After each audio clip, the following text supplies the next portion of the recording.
ETF index mutual funds నేర్చుకుని stock మార్కెట్లో రాణించాలనుకుంటున్నారా? వెంటనే ఈ నెంబర్కి కాల్ చేయండి.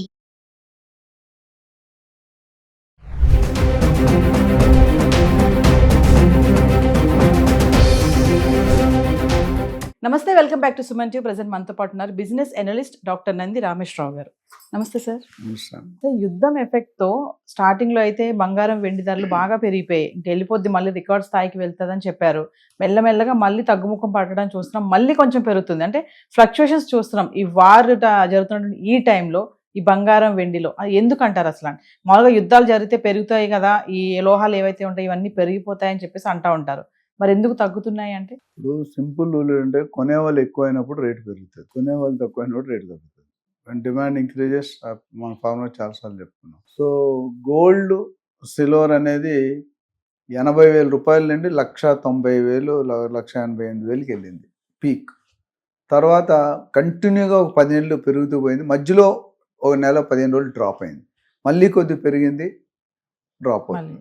మీరు చూసుకుంటే ఎంటైర్ హోల్ ఎపిసోడ్లో పెరగడమే ఎక్కువైంది కానీ తగ్గడం తక్కువైంది.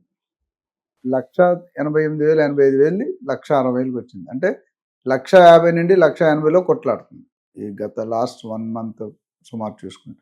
సిల్వర్ కూడా 4,20,000 వెళ్ళింది, 2,50,000 వరకు పడింది, ఇప్పుడు 2,80,90,000 ఉంది. ఇది కూడా చూసుకుంటే గత 1 మంత్గా ఆ 30,40,000లోనే ఆ 2,50,000 నుండి 2,90,000 కొట్టుకుంటుంది. సో దీనికి ఇండికేషన్ ఏంటంటే ఇంతకుముందు తక్కువ రేటు ఉన్నప్పుడు ఎవరైతే కొనుక్కున్నారో వాళ్ళందరూ అమ్మడం మొదలుపెట్టారు. ఇంకోటి యుద్ధాలు అయినప్పుడు ఫైనాన్షియల్ ట్రాన్సాక్షన్స్ ఉండవు. ఇప్పుడు కొన్ని కంట్రీలు అయితే టూరిజం మీదే బతుకుతాయి, కొన్ని కంపెనీలు ఆయిల్ మీద బతుకుతాయి, కొన్ని కంపెనీలు ఇండస్ట్రీ మీద బతుకుతాయి. సో ఇక్కడ ఏమైందంటే ఈ యుద్ధాలు వచ్చిన వాళ్ళు ఇరాన్ కానీ మన ఇజ్రాయెల్ కానీ what is happening is oil production. అక్కడ నీళ్ళు కొనుక్కోవాలంట, నాకు తెలియదు ఎంత ఎవరో చెప్పారు. ఆయిల్ ఫ్రీ ఉంటుంది కానీ నీళ్ళు కొనుక్కోవాలి. మనం నీళ్ళు ఫ్రీ కానీ ఆయిల్ కొనుక్కోవాలి. సో అంటే మన ఇండియన్ డిపెండెన్సీ వేరు, ఇరాన్ డిపెండెన్సీ వేరు, అమెరికా డిపెండెన్సీ. సో ఒక్కొక్క దాంట్లో ఒక దాంట్లో పత్తి ఉంటుంది, దూది, ఒక దాంట్లో వరి ఉంటుంది, ఒక దాంట్లో కూరగాయలు ఉంటాయి, ఒక దాంట్లో ఆనియన్స్ ఉంటాయి. మీకు గుర్తుంటే లేదా ఒక 10 years బ్యాక్ ఉల్లిపాయల గురించి గవర్నమెంట్ ఉల్లిపాయలు 100 రూపాయలు కేజీ చేస్తే గవర్నమెంటే పడిపోయింది.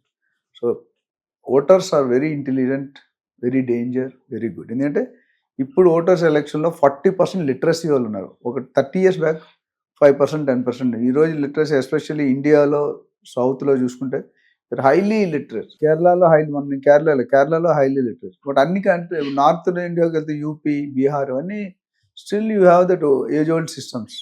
ఆ గూండాయిజం, నక్సలైట్, రాజకీయ ఇవన్నీ కూడా తీవ్రంగా ఉంటాయి.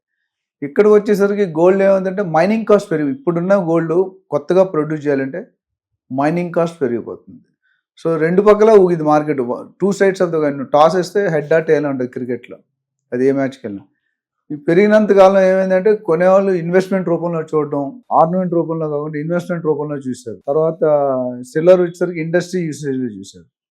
దానికి మనం లాస్ట్ టైం మాట చైనా వాళ్ళు ఏం చేశారు, సిల్వర్ కోటెడ్ కనుక్కొని 66% of the usage of the silver has been reduced. ఆ మిగతా కంట్రీస్ కూడా మొదలుపెట్టాయి.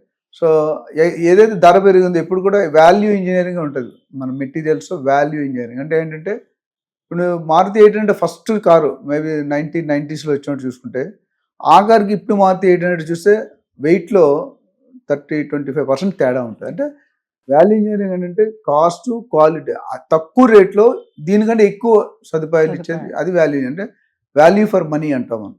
సో టెక్నికల్గా ఇంప్రూవ్మెంట్స్ అవుతున్నాయి, డాష్ బోర్డు కానీ ఇంజన్ అదే ఉంటుంది, కానీ దానికి అయ్యే ఖర్చులు రా మెటీరియల్ కాస్ట్ తగ్గిస్తూ పోతుంటారు. R&D చేస్తారు, రీసెర్చ్ అండ్ డెవలప్మెంట్.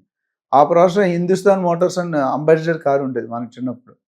ఆ కారు 40 సంవత్సరాలు లేదు, ఫియట్ కారు, అంబాసిడర్ కారు. ఇప్పుడు ఎక్కడున్నాయి? ఫియట్ కారు 10 ఏళ్ళు దొరుకుతుంది ఇప్పుడు. So R&D has not been done.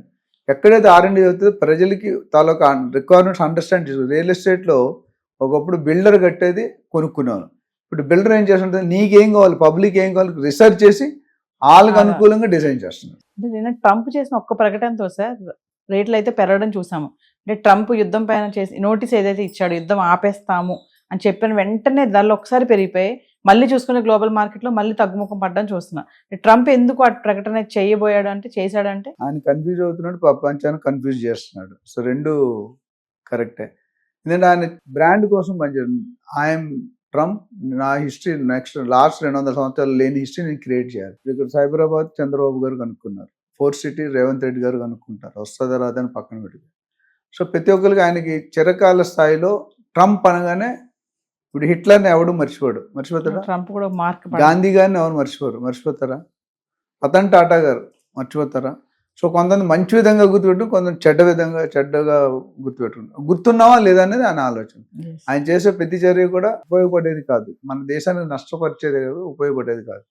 But because power is there, you can take anything, but దాని ఇంపాక్ట్ అనేది ఎప్పుడో సారి కనిపిస్తుంది. Every action will have equal and opposite reaction. అంటే యుద్ధం కనుక ఆగిపోయింది అనుకోండి సార్, ధరలు విపరీతంగా పెరిగిపోతాయి అనుకోవచ్చు అంటారా? రెండు పార్టీలు ఏ కండిషన్ ఆపుతున్నారు, ఎలాగ ఆపుతున్నారు, ఏ టర్మ్స్ లో ఆపుతున్నారు. ఎందుకంటే నా ప్రకారం తెలిసి యుద్ధాలు ఆగిపోతే రేట్లు పెరిగే అవకాశాలు ఎక్కువ అనిపిస్తుంది ఆగితే. డెఫినెట్ గా. అయితే కొన్ని సదుపాయాలు కూడా, కొన్ని బెనిఫిట్స్ కూడా ఉన్నాయి. అది మనం it depends upon what kind of agreement they are arriving, whether if they are stopping, why they are stopping, if they are not why they don't want to stop అనేది. ఇది హోల్ వరల్డ్ సమస్య, మీ సమస్య నా సమస్య కాదు. మనం కొంతవరకు, కొంత లిమిటేషన్ వరకు మనం దాని మీద ఆలోచన చేయగలుగుతాం. Decision makers are different. Gold bullion market కానీ, షేర్ మార్కెట్ కానీ, లేదా మిగతా రియల్ ఎస్టేట్ కానీ, స్టాక్ మార్కెట్, ఇవన్నీ కూడా గ్రూప్ ఆఫ్ పీపుల్ కంట్రోల్ చేస్తారు, గ్రూప్ ఆఫ్ కంట్రీస్ కంట్రోల్ చేస్తాయి. ఇప్పుడు ఫెడరల్ రిజర్వ్ ఎవరైతే ఉన్నారో ఇన్ఛార్జ్, ఆయనకి ట్రంప్కి పడట్లేదు, నేను కొత్తను పెడతాను అంటున్నాడు. ఇంట్రెస్ట్ రేట్లు తగ్గిమంటాడు, ఆ ఇంట్రెస్ట్ రేట్లు తగ్గిలే అంటాడు. వాళ్ళకున్న ఓవర్ హెడ్స్ ఉంటాయి కదా, బ్యాంక్ రెపో రేట్స్ కానీ, ఇప్పుడు ఇన్ఫ్లేషన్ కానీ, ఒకటి పట్టుకుంటే దాని మీద 100 కారణాలు ఉంటాయి. కర్నూలు చావుకి ఎంతమంది కారణం? 100 మంది కారణాలు. అట్లా ఇక్కడ కూడా ఈయన తీసుకునే ప్రతి డెసిషన్ కూడా ఇప్పుడు మోడీ గారు అందులో కొద్దిగా సక్సెస్ ఏంటంటే, కొన్ని డెసిషన్లు కంపెనీకి ప్రొటెక్షన్గా పనిచేస్తున్నాయి. ఇప్పుడు కూడా మనం ఎందులో కూడా కోల్పోలేదు, బట్ చాలా కంట్రీలు కోల్పోయినాయి ఈ టారిఫ్ పెట్టిన తర్వాత ఇవన్నీ. సో ఫ్యూచర్లో డెఫినెట్గా అందరికీ ఇంటెన్షన్ ఏముంటుందంటే, మనం కూడా అనుకునేది వారు ఆగిపోయి అందరూ సుఖంగా సంపూర్ణంగా బతికితే బెటర్. Thank you sir.